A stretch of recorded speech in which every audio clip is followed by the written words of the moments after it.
Нурес каналында жаңылыктар топтому. Акыркы сааттардагы жаңылыктар менен таанышып алыңыздар. Биздин каналга жазылып, видеого лайк басып, жаңылыктар менен өз убагында кабардар болуп туруңуздар.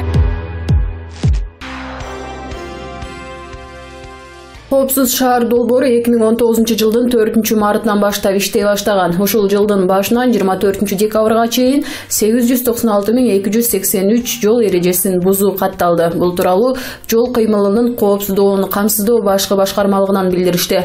Маалыматка караганда, Бишкек шаары менен Чүй облусунун камералар орнотулган жерлеринде жол кырсыктарынын азайганы байкалганын жана Бишкекте жалпы жол кырсыктарынын саны 40%га төмөндөп, каза болгондор дээрлик катталбагандыгын, Чүй облусунда жол кырсыктарынын саны жалпы 50%га азайгандыгын башкармалыктан билдиришти.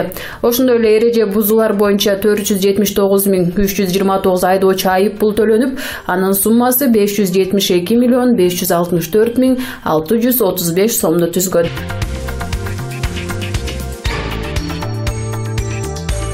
Бишкек шаарынын мурдагы мэри Албек Ибраимовго 2018 ысык көлдөгү Күнөстү Жээк пансионатын сатууда мамлекетке 152 миллион сомдук зыян келтирген.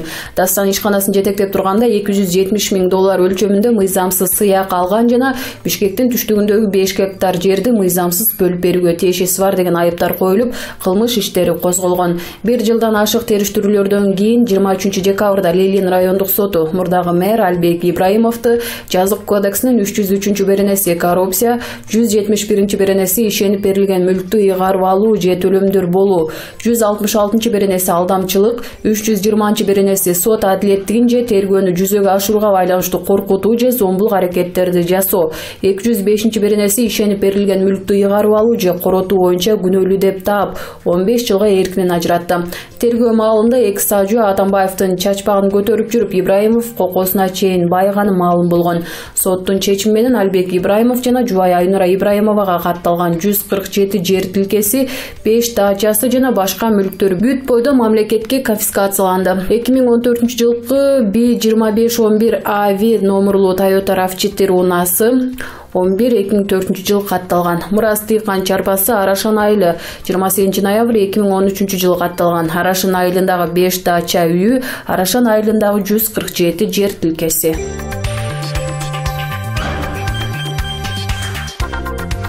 Кече 27 декабрда Бишкек мэриясында шаардык кеңештин депутаттары футбол борборун куруу үчүн жер тилке бөлүп берүү маселесин карашкан. Бирок аталган маселе боюнча чечим чыкпай, кийинки жыйын 14 январга жылган болчу. Мындан улам футболго кайдыгер эмес жарандар 30 декабрда митингге чыгууга даярданып жатышат. Биз футболдун күйөрмандары 30 декабрда саат 11:00 шаардык кеңештин имаратынын алдына митингге чыгабыз. Бул акцияга спортко кайдыгер эмес жарандар, футбол сүйүүчүлөр келе турганы күтүлүп жатат. Бул көйгөй спорт күйөрмандарын тынчсыздандырбаш керек. Аталган маселе баарыбызга тиешелүү жана ал курула турган борбордо биздин келечек муун балдарыбыз окуп машыгышат. Эгерде биз бул мүмкүнчүлүктү колдонуп калсак, анда спорт, футбол жаатында ийгилик жаратууга чоң жол ачылат, өсүүгө чоң мүмкүнчүлүк түзүлөт. Эгер бул борборго жер тилке бөлүнүп, имарат салынып калса, футболдун жаңы жылдыздары чыгып, биз алар менен сыймыктанып, колдоп, коштоп турмакпыз, дешет футбол күйөрмандары. Футбол борбору үчүн жер тилкеси боюнча мэрия буга чейин төмөндөгүдөй түшүндүрмө берген. Шаарда Бишкек шаардык кеңештин токтомуна ылайык жер тилкелерин берүүгө мораторий жарыяланган. Ушундан улам шаар мэри кыргыз элине таандык болгон жер тилкелерин жана муниципалдык мүлктү өзүнүн билемдик жол менен берүүгө укугу жок. Жер пайдалануу процедурасы жоболордо так жазылып, Бишкек шаарында жер тилкелерди ижарага берүү укугун берүү боюнча комиссиянын карамагына кирет деп билдирген мэрия. Буга чейин футбол федерациясынын өкүлү Нурдин Букуев Супер KG порталына берген маегинде футбол борборун курууга 31 декабрга чейин жер маселеси чечилбесе, FIFA грантты башка өлкөгө берип коет деп айткан. 5000 жаш футболчулар тарбиялана турган футбол борборун курууга Бишкектин түштүк тарабынан 8 гектар суралып жатат. Анда 5000 кишиге ылайыктуу стадион, 4 кичи стадион, медициналык борбор жана башкалар чогуу курулат.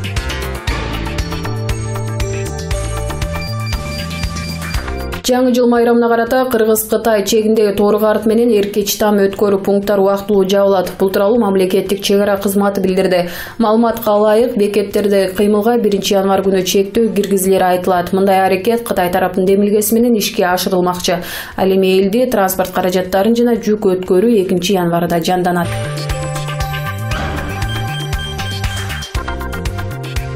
Коомчулук, асыресе журналисттер президенттин жыл жыйынтыктаган маалымат жыйынынан өлкөдөгү келечекте жасалчу реформалар, соттук системанын өзгөрүшү, багыттар, стратегиялык өнөктөш өлкөлөр жана алар менен жакындан иштешүүнүн механизмдери, экономикалык жана дипломатиялык алакалар боюнча жасалган жана жасала турган иштер боюнча маалымат күткөнбүз. Чын менен биздин президенттен келечекке үмүт, ишеним берген кадамдарды күттүк эле. Акыры эмне болду? Господин президент деп орусча кыргызча аралаштыра иштен күбүрөнүп, үмүт үзүлүп сыртка чыгууга мажбур болдук. Президенттик администрациянын уюштуруу бөлүмү менен пресс кызматынын шалаакылыгынан улам жеткиликтүү уюштура албай калган кадамдарынын негизинде президент өзү шырп алдырбай кирип келип шып отуруп калганын, аны байкабай калган журналисттерди ордунан турбай койду, президентти сыйлабады деген токон аалат менен маалыматтык жыйындын фишкасын ага арнашты. Көтөрүлгөн маселелерге жооп, коррупция боюнча күрөштүн бир ордунда турушу боюнча түз суроого кайпактаган жооптор берилип жатып, анын мазмуну бурмаланып кетти. Президенттин маалымат жыйынынан коомчулук эмнени байкаганын шурудай тизип-тизмектеп берели. Президент Сооронбай Жээнбеков бажы тармагында коррупциялык элементтер менен айыпталып жаткан белгилүү фигурага былтыр өзү адвокат болуп чыккан. Матраимовдор салыктан жашырга 23 миллион сомдун тегерегинде акчасы бар экен, аны төлөп жатышат деп билдирген. Салыктан жашыруу бул кылмыш иши экенин, андай айыпталган фигуралар түз эле абакка барарын президент болуп туруп байкамаксанга салган. Быйыл болсо Матраимовго окшогон бажыда жүздөгөн коррупционер бар деди. Коррупционер деп өзү бир ооздон айтып жатат да, кайра адатынча факты жетпей жатат. 37-жыл эмес деп котулду. Фактыны айтып берип коомчулук суу жыгылды. Ал эми 37-жыл боюнча маселе кичине башкачараак. Господин президент 37-жыл эмес экенин туура айттыңыз. Бирок коррупция менен күрөш жүрбөй жатат деп кыйкырган Ширин Айтматованын күйөөсү Сыргак Кенжебаев Алматыдан кандай шартта кармалды? Бажыдагы схемаларды ачыкка чыгарган блогер Автандил Жоробеков канча күн абакта отурду? Граждандык коомдо активдүү болууга үндөгөн Равшан Жээнбековдун камалышы 37-жыл эмеспи? Кой Таш окуясында камалгандардын бир тобу азыр соттун чечими менен үй камагына чыкса да, дал ушул азыр ИВСте ГСУда оперлер тарабынан балмуздак менен багылып жатканын кайсы жылдарга салыштырабыз.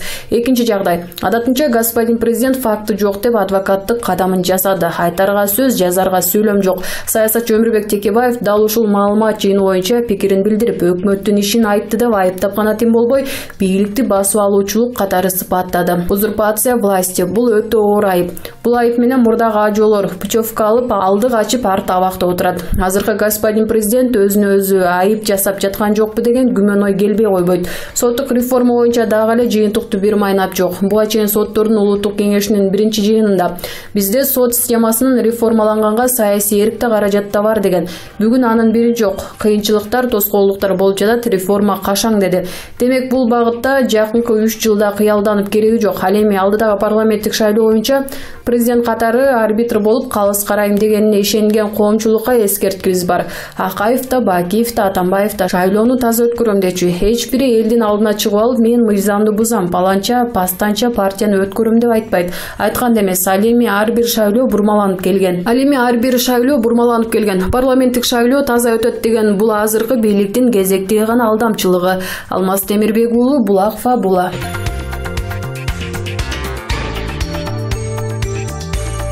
Кубанычбек Сатындиевич, сиз Кумтөр менен көп жыл бою кармашып келдиңиз. Азыр Кумтөрдөгү абал жакшы эмес экенин, эки кыргыз жаранын көчкү басып, дагы деле дайыны чыкпай жатканы далилденди. Кенде буга чейин да жарандарды көчкү басып калган учур болгонбу? Болсо, окуя эмне менен бүткөн? Буга чейин кыргыз журтчулугу билбеген 2-3 жабык терезени ачып берейин. Кайсыл гана жерде болбосун техникалык регламент деген болот. Мында техникалык коопсуздук каралат. Акаевдин учурунда Кумтөрдүн техникалык регламенти Кыргызстандын шартында бекитилбей, Канаданын Саскачева деген провинциясынын коопсуздугу менен бекитилген. Канада кайсыл жакта дагы, Кыргызстан кайда? Кыргызстандын климаты, табияты башкача да. Фабрика курулган күндөн баштап коррупция өнүккөн. Кыргыздын эки жаран жок болуп жаткан өтө кейиштүү болуп жатат. 10 жылдан ашып калды. Борбордук карьердин түндүк жак бети кулап кетип, Кыргыздын жаранын басып калган. Аны эч ким издеген да, чыгарган да жок. Кыргыз байкуштарды алдап, анча-мынча тыйын берип коет да, ошо менен иш бүтөт.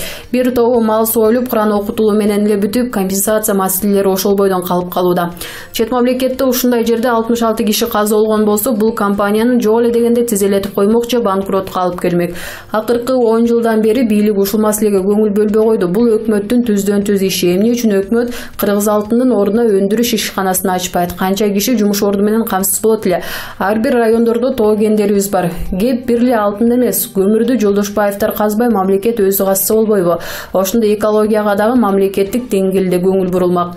Чет өлкөлүктөр чөнтөгүн толтурат да баса беришет. Биз уулуу калдыктар менен калып, табиятыбыз талкаланган бойдон калып жатканыбыз жалганбы?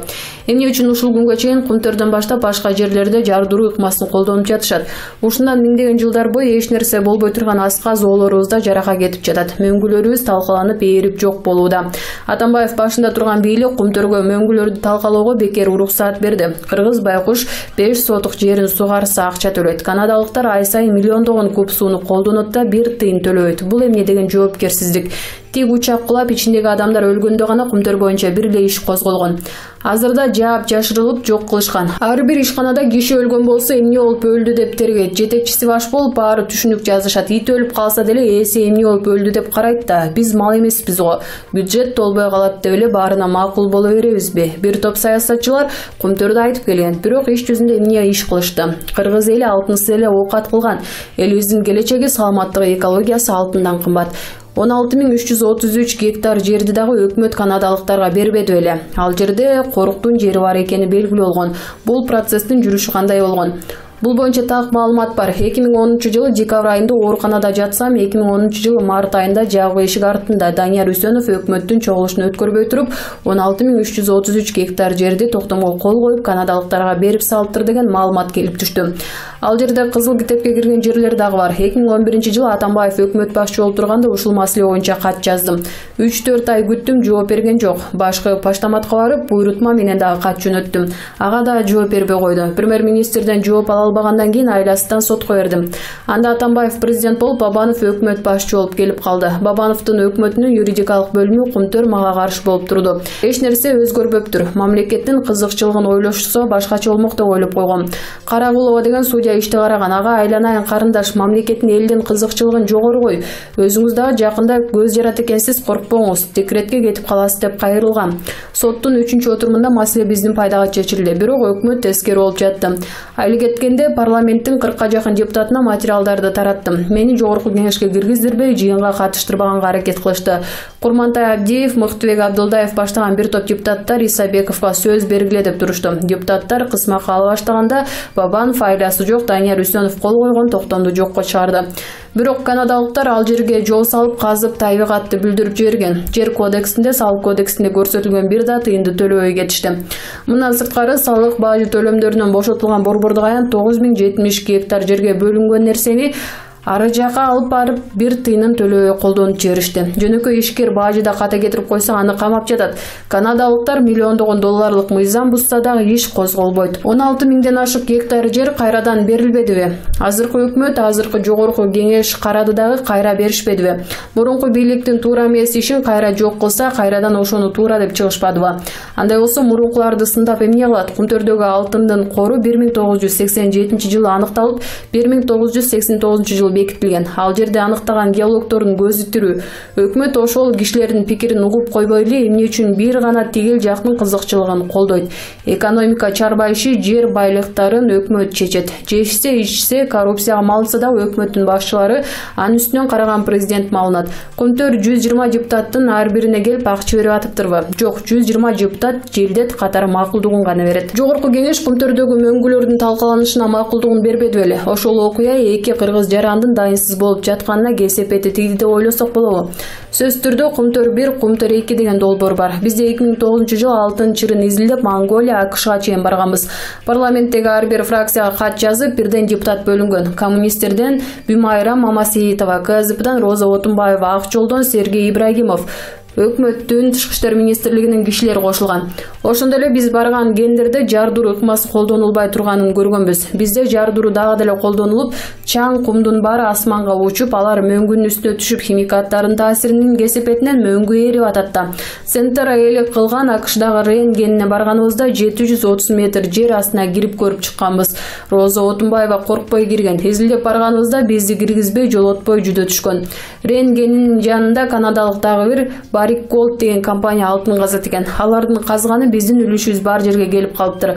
Бул компания биздин кенге келип калыптыр. Кандайча деп чыр салгам. ТОсун бербей коюшканда Бириккен Улуттар уюмуна чейин баргам. $5000 өзүмдүн чөнтөгүмдөн төлөп, башка жолдор менен ТОну алып, АКШда $70 менен калып кеткем. Биздин элчинин үйүнө жатып, тамак ичип, ошолордон карыз алып бул жака учуп келгем. Рен кени сатылып кетти, кана биздин үлүшүбүз. Боро кенинен 42 тонна алтын казылып алынды. Кыргызстанга 42 тыйын да түшпөгөн. Монголиядагы центр ээлик кылган Гадсурт кени бүгүн да иштебей турат. Монголиянын өкмөтү акылдуу экен, салык менен эле $100 миллион ашык акча алып койду. Бизде Акаев учурунда түзүлгөн түшкөн пайдадан деген келишим боюнча $10 миллион гана алынган. Азыр кумтөрдүн жарымынан көбү жок. Эл алтынды канадалыктар ташып кетип жатат деп ойлоп жатат. Андай эмес, алтынды кыргыз алтын сатат. Бүгүн кыргыз алтын жөн гана брокер, ортомчу. Бул ишкананын президентинин айлыгы президент Сооронбай Жээнбековдукунан кыйла жогору.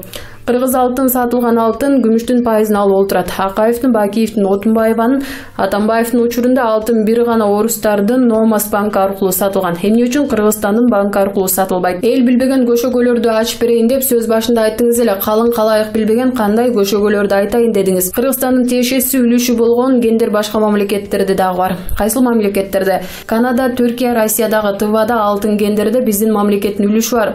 Муну эмне үчүн өз элинен жашырышат түшүнбөйм. Бул кендер кумтөрдүн эсебинен алынган. Центра бүгүн 100% кумтөрдүн эсебинен жашап жатат. Себеби Barrick Gold жок, Гадсурт иштебей, Ренди шилтеп салышкан. Бүгүнкү күндө $700 миллион ашык каражат Центранын банктагы эсебинде турат. Кыргыз бийлиги мүлжүгөн сөйөктөй болгон анча-мынча тыйын берип койсо, ошого ыраазы болуп олтурат. Алтын кыргыз жеринде турат. Биринчи кезекте кыргыз мыйзам менен жооп бериши керек. Маектешкен Нарал Асанбаев, Булак Жаңы Ордо.